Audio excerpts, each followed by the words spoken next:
Giorgio, after your journey, what does it mean to you this week to get named Special Teams Player of the Week? Very special, but as I said after the game, for me it's about the team, and usually when an individual gets recognized, it's because the team did something special. And for me, I rely so much on my teammates, both to block for me, or else things would go pretty poorly, and to kind of hold me up when you're going through the tough times, when you're waiting for the call, when you're hoping to make it. And that's why I'm just we had a little meeting after the walkthrough, and everyone was congratulating me, and just grateful to be able to share it with them. Were you surprised you kicked 252 yards? I don't want to say surprised. In the game you just kind of react to whatever situation that presents itself, and got the opportunity to, and I'm grateful that I was able to contribute.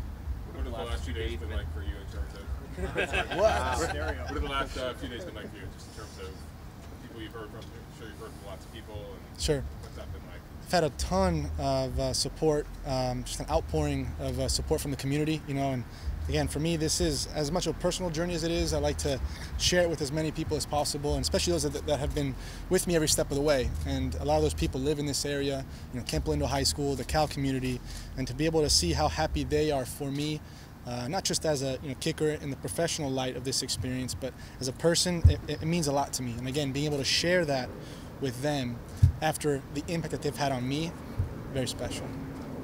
How close did you come to giving up on football? I'd rather not say, but it was pretty close.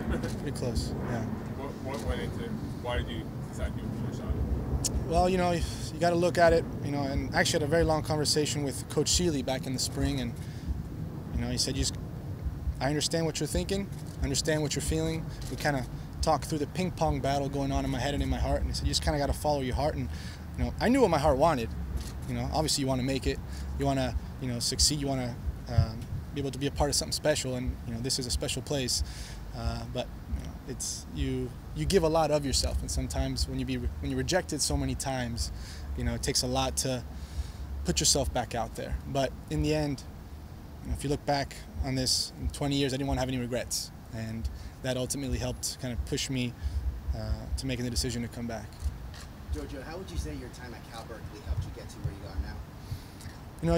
You experienced a lot of good, a lot of bad, a lot of ugly, and I had some great people in my life who supported me through it all. And again, I go back to that foundation. This isn't as much about me as it is about the people that have helped me get to this point. Have supported me, have sustained me. Everyone from the Raiders organization, the community, the Cal community, the coaches, the staff, my teammates there. They've all have played a part in this time, in this journey. Giorgio, what can you tell me about, you talked about Camp Lindo, Coach R, your kicking coach, yeah, and then secondly, Coach Mason. Sure. Coach R was a great role model, and still is in my mind. I showed up as a sophomore, just want to hit a few kicks every now and then so I can go to the team barbecue because I heard the food was pretty good. And he kind of took me under his wing, taught me some of the basics of kicking, and was really a great role model for handling many different life situations. I really respect him for the way he walks in his faith. For me, it's very important. That's something that he and I share in common. And I see how he serves the community, and that's something that I always aspired to be able to give back like he has.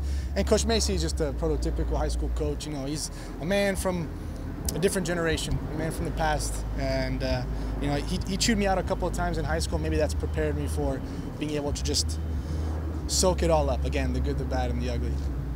Giorgio, what have you been doing in between training camps and the last 6 years? Trying to be responsible with adult life. I've always kind of worked part-time, worked a little bit in real estate, was a tutor for a while, helped out with the Cal Kickers, was living in New York this past off-season on the Upper West Side of Manhattan, working for a tech company. So, you try not to shirk your real-world responsibilities while you chase this very elusive and wild and crazy dream. And not to be redundant, but what's it like, being in camp for 6 years with 4 different teams and getting there, and now you come back, and what's it like kind of going through that journey? Well, some people would think it'd get easier to get cut, but it actually got harder, because the further along you go, the more you grow, the more you believe in yourself, the more you love being around your teammates, your coaches. And I consider myself very fortunate to have been called back 3 years in a row here. Whether it's because I'm good looking or I'm left footed, I don't know.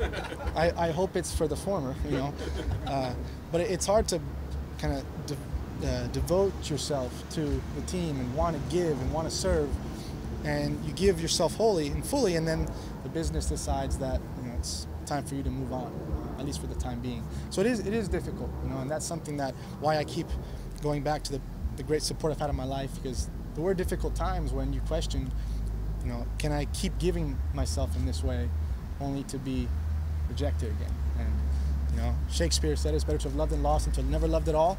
Sometimes I question that, but again, right now, you know, I'm grateful for that. And in 20 years, hopefully I'll look back and say, you know, whatever happens, I gave it everything. You talk about the left-footed. Obviously, it's an opportunity here, but does that limit your opportunities in other places in terms of teams that maybe wanted to have, they had a competition, they want two right-footed guys? Or two? Sure. Is it? I've heard that. Whether that's an excuse or reality, I don't know. As I've gone through this journey, I've always tried to take full responsibility. I never want to blame anybody else. You know, if I didn't make the team, it's because I needed to do better. I needed to convince them, and obviously I didn't.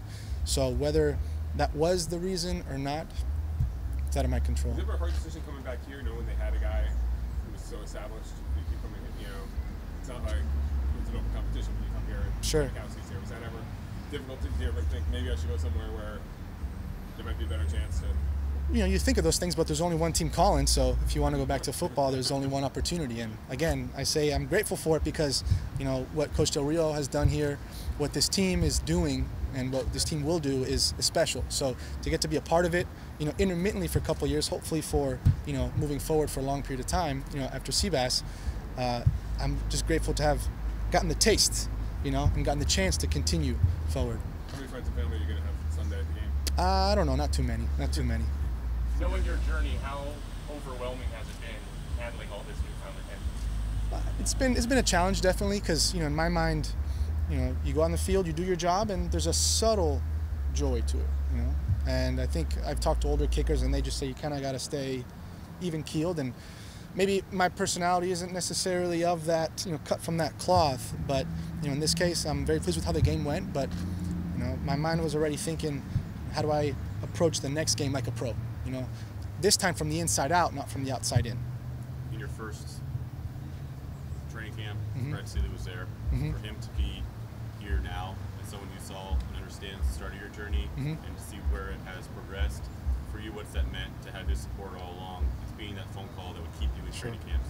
It's been absolutely unbelievable. He's been a wonderful mentor, kind of a role model as well.